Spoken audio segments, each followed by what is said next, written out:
Hey, good morning everybody. How's it going? As you can see, it's 112 fucking degrees and sunny as shit, and I'm up way earlier than I physically ever should be, actually.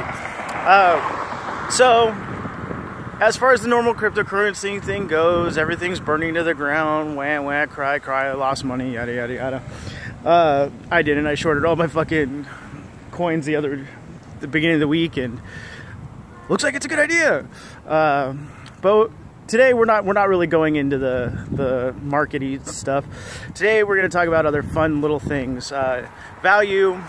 We're going to talk about other people's negativity towards ideas. Stuff like that. So let's get started. Did you dream about money last night? Because she sure as shit didn't dream about you. That's probably the most truest statement in the world. Like, money, obviously, besides the fact that money can't dream, right? But money doesn't give a fuck about you. Money doesn't give a fuck about me. Money doesn't give a fuck about anybody. We give a fuck about money. We're chasing that tail so much. And in the process, it affects everything in our lives, right? Money is evil, it changes you, Yeah, because you have money, you don't give a shit as much anymore because you got the money that you need to do things, you know? You don't have to abide by certain social systems and systematic, like, processes. You know, you can skip a lot of shit. And if you're rich enough, you don't go to jail very often. It's kind of crazy how that works. But the reason I bring this up is there's so many ways to make money. Like, I've said it multiple times, you know, Dollar Vigilante says it all the time. Everybody, there's ways to make money that are not necessarily your 9-to-5 job. There's opportunities all the time, you know. You have your investments, crypto, an investment, you know. It's obviously it's past the 5-year burn and die mark for a lot of things. It's in its 10-year, going on from there. It's starting to be regulated by lots of government officials because they want their cut for doing absolutely fucking nothing, as per usual. So, what other ways are there to make money, right? Entrepreneurs start a business. You know, I'm in a couple startups, getting those running, having those move off of those. Another one was, and this is where I kind of want to get into my daily gripe. We're talking about putting together a collective of people that not necessarily have a ton of money to, you know, and as all of you know, mining in and of itself, if you don't have a lot of people doing it together, you're just wasting your time and your money and your effort, really. So one of the easiest ways to fix that, a collective. Get your friends together, get people that understand that there is value in cryptocurrencies, understand, you know, have somebody who actually knows how to run a business, how to manage stuff, how to do all that stuff. Get everybody together and line everything up, get your business license, do all that other stuff.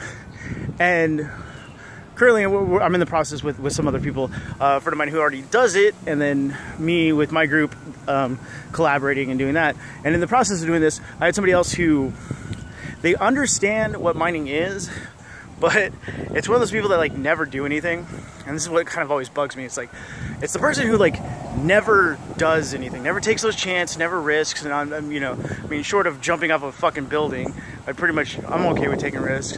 But they're always the ones that have something to intervene in what you're doing, but it's never positive. It's never like, that's a good idea, you know. I like that. Like, it's not for me, but I can understand where you're going. Instead it was like, oh well, you're a fucking noob. This is a guy I've grown up with, right? Like, and who, you know, is but instead of, you know, fighting with him about that and going, you know, just because Genesis mining is huge and so is huge and all these other guys and ACISs are, you know, or ASICs or whatever, I can't fucking remember the letters, I always flip them around. You know, yeah, those are good for certain things, but they're not good for Ethereum and they're not good for some other ones, so you do have to use the GPUs. And he's like, well, you're paying over retail for them. I'm like, yeah, you're not paying I was like, you're pretty much paying the same difference. You really are in a lot of those things. And sometimes you're paying more because they're fucking sold out and you have to buy them from somebody who bought 1,000 of them because you didn't have the money to do it. So that's where that comes from. It's like, that's that idea that somebody else can, for whatever reason, impact what you're doing. And it's not and everybody's going to impact what you're doing, always. Every single fucking time you do something that isn't part of the norm, that isn't, you know, get up, go to your 9 to 5, go home to your wife and kids or boyfriend, husband, girlfriends, fiancés, whatever the hell your relationship types are at, and sit down, watch the Idiot Box for a couple fucking hours, maybe get some sex, go to bed, start that roller coaster up again, right? And then when other people are out there that are like, yeah, I don't want to fucking do that shit. That's not my life. That's not how I want to live my life. Those are the people that are always so insistent on how you're doing something wrong, how your idea is not going to work because somebody else has already done it and they're doing it better, or somebody else is bigger than you are and stuff like that. You know what? That kind of mindset is corporate mindset 101. You know, like if you've been in a corporate career for so long, you can see it. You see everybody who's down below, who isn't like upper management or a CEO or CFO, CTO, any of those kind of things. They're stuck, right? They can't see how that mentality affects their lives and the changes that, you know, you get people like, oh, when I retire. Why fucking wait till you retire? Why wait 30 fucking years to get on a plane to go to Spain? What the fuck is the point? You know, you get 2 weeks of vacation, maybe, just an idea. Don't have as many kids. And for those of you that have kids, I'm not bashing you or anything like that. I'm pointing out that, like, there's no point in waiting, really. You know, you're not going to be able to, you know, 30 years from now, you might not even make 30 years. You might not make retirement. You could be 70 years old and still fucking working, like almost everybody else. So, just circle around. Do something. Like, take those risks. Don't listen to those people. Those people are never gonna fucking get you as a person. Those people are never gonna sit down and go to like an entrepreneurial meetup. You know, they're not gonna go to like listen to you when you're like, hey, let's go take a business class. They're not gonna want to go do a fucking cooking class or take an art class or, you know, just do anything. They'd rather sit home, tell other people what the hell they're doing wrong or how they're not gonna make it or something like that, and feel better about themselves because they told you something while they sit on their ass and do nothing. All right, so that is my rant. Now we're gonna talk about value. Value changes, obviously, you have your inner value and your outer value, right? Your inner value is your emotional standpoints, your morals, your ethics, your dependability, your all these things that really, you know, obviously your dependability and morals and ethics do have an outward change in value, but a lot of that stuff is internal to begin with. And then your external values is really more along the lines of what your internal value means to somebody else, okay?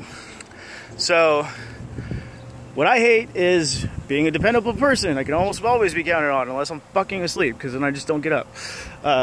And so for some people, that means my value to them is greater because they can always, you know, if something goes wrong, they can call me, all this other shit.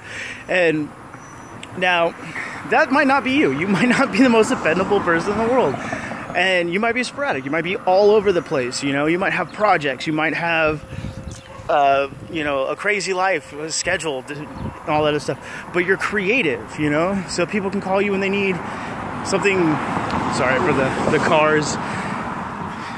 It's college o'clock, so all the kids are getting up and doing all that stuff. So the reason I'm tying these two in is because it's really your internal value is what it's going to propel you to make your external value greater for other people, you know. You following what you know is right, making the choices that are good for you, you know. And if that includes, and obviously I'm a big, you know, fan of getting up, getting the fuck out of town, going and doing something. But if that really means like, hey, you might have to leave your hometown that you've never left in your life because you're stagnant, you're not doing anything, you know, not to say, you know, hanging out with the same people for 15 years is a bad thing. I still have friends from high school and junior high that I hang out with, but, you know, leaving was good because leaving fixed my finances because I moved to a state that has 1/10 of the cost of living as where I was living. I was still making what I was making there.